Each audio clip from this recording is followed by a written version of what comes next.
ABPSC group 1 mains results అయితే వచ్చేసాయి. So 1:2 రేషియోలో మాత్రమే తీశారు. సో టోటల్ 182 క్యాండిడేట్స్ని పిలవడం జరిగింది. సో ఇక్కడ చాలా క్రూషియల్ రోల్ ఏంటంటే మీ ఇంటర్వ్యూలో మీ పర్ఫార్మెన్స్ బట్టి మీ మార్క్స్ అనేవి ఉంటాయి. ఇప్పుడు ఫర్ ఎగ్జాంపుల్ లాస్ట్ టైం కూడా మన పర్సన్మెన్షిప్ నుంచి వెళ్ళారు. సో అక్కడ కూడా 75కి 65, 70 అలా స్కోర్స్ కూడా వచ్చాయి. సో ఇంతకుముందు మన గైడెన్స్ ప్రోగ్రామ్ నుంచి కూడా చాలామంది సెలెక్ట్ అయ్యారు. So mains, prelims, mains, interview అలాగా అన్ని లెవెల్స్లో కూడా మన దగ్గర క్లియర్ చేసిన వాళ్ళు ఉన్నారు. సో ఇప్పుడు ఈ ఇంటర్వ్యూ గైడెన్స్ ఏంటంటే డైరెక్ట్గా మీతోనే మాట్లాడడం జరుగుతుంది. సో 1-to-1 ఇంటరాక్షన్ అనమాట. సో గూగుల్ మీట్ ద్వారా 1-to-1 ఇంటరాక్షన్ డైరెక్ట్గా మీతో మాట్లాడడం జరుగుతుంది. సో స్లాట్లో ఏంటంటే మీ స్ట్రెంగ్స్ అండ్ వీక్నెస్ అనాలిసిస్ అంతా ఉంటుంది. ఓకే, అసలు ఇంతకుముందు మీరు ఇంటర్వ్యూ అటెండ్ అయ్యారు లేదా?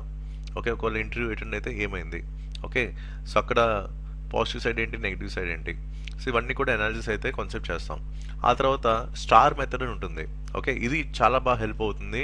లైక్ ఆన్ ద స్పాట్లో స్పాంటేనియస్గా రియాక్ట్ అవ్వడానికైనా సరే, ఆలోచించి చెప్పడానికైనా సరే ఈ స్టార్ మెథడ్ అనేది మీకు బాగా హెల్ప్ అవుతుంది. నెక్స్ట్ అలాగే కొన్ని క్వశ్చన్ కేటగిరీస్ ఉంటాయి. ఫర్ ఎగ్జాంపుల్ ఇదిగోండి, ఇవన్నీ కూడా క్వశ్చన్ కేటగిరీస్ అనమాట. సో ఇంటర్వ్యూలో కొన్ని డిఫరెంట్ కేటగిరీస్ ఆఫ్ క్వశ్చన్స్ ఉంటాయి. సో దాన్ని కూడా మీకు కొంచెం నెరేట్ చేస్తాను. అలాగే కొన్ని సెల్ఫ్ ఇంట్రొడక్షన్ టెంప్లెట్స్ ఉంటాయి. సో ఏ విధంగా ఈ టెంప్లెట్ యూజ్ చేయాలి అనేది కూడా మీకు చెప్తాను. అలాగే పొటెన్షియల్ ఇంటర్వ్యూ క్వశ్చన్స్ కూడా మీకు షేర్ చేస్తాను. Out of my personal experience నేను చాలా గవర్నమెంట్ ఇంటర్వ్యూస్కి అటెండ్ అయ్యాను కాబట్టి, అన్ని కూడా సెంట్రల్ గవర్నమెంట్వి ఇంక్లూడింగ్ యూపీఎస్సీ. సో ఈ పొటెన్షియల్ ఇంటర్వ్యూ క్వశ్చన్స్ అన్ని కూడా మీకు షేర్ చేస్తాను.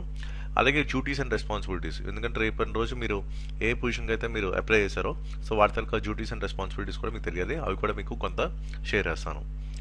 సో ఇలాగా మనకి ఇంటర్వ్యూ గైడెన్స్ ప్రోగ్రామ్ అంతా 1-to-1 ఇంటరాక్షన్ డైరెక్ట్గా మీతోనే మాట్లాడడం జరుగుతుంది. సో ఇది ఒక 2 స్లాట్స్ అయితే మనం తీసుకోవాలి కంపల్సరీగా, ఎందుకంటే ఫస్ట్ స్లాట్ అంతా ఓరియంటేషన్ సెషన్ ఉంటుంది. సో దీన్ని బట్టి మీరు కొన్ని ప్రాక్టీస్ చేయాలి. అలాగే తర్వాత బయట కొన్ని మాక్ ఇంటర్వ్యూస్కి అటెండ్ అవ్వండి.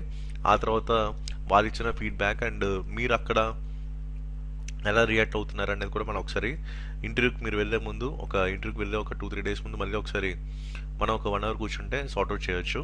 సో ఇలాగే లాస్ట్ టైం ఆదిత్య కూడా చేస్తాం అండ్ మంచి మార్క్స్ వచ్చినాయి ఆదిత్య కూడా ఇంటర్వ్యూలో. సో ఇలాగ మనం ఏంటంటే ఈ ఇంటర్వ్యూ గైడెన్స్ ప్రోగ్రామ్ అంతా కూడా ఉంటుంది, అంతా కూడా ఫ్రీయే. ఓకే, అలాగే ఒక ఇంటర్వ్యూ గైడెన్స్ పీడిఎఫ్ అనేది మీకు పంపిస్తాను అనమాట. సో దీంట్లో మీ డీటెయిల్స్ అన్నీ కూడా నింపాలి. అంటే ఏదైతే మనకి సెంట్రల్ గవర్నమెంట్ సర్వీసెస్లో ఉంటాయో సో అదే మీకు నా దగ్గర పర్సనల్ కాపీస్ ఏవైతే ఉన్నాయో అది మీకు ఇక్కడ షేర్ చేస్తున్నాను. సో ఇవన్నీ కూడా ఈ డీటెయిల్స్ అన్నీ కూడా ఫిల్ చేయాలి. సో అప్పుడు మనకి ఏంటంటే ఓవరాల్గా ఒక బర్డ్స్ ఐ వ్యూ అనేది దొరుకుతుంది.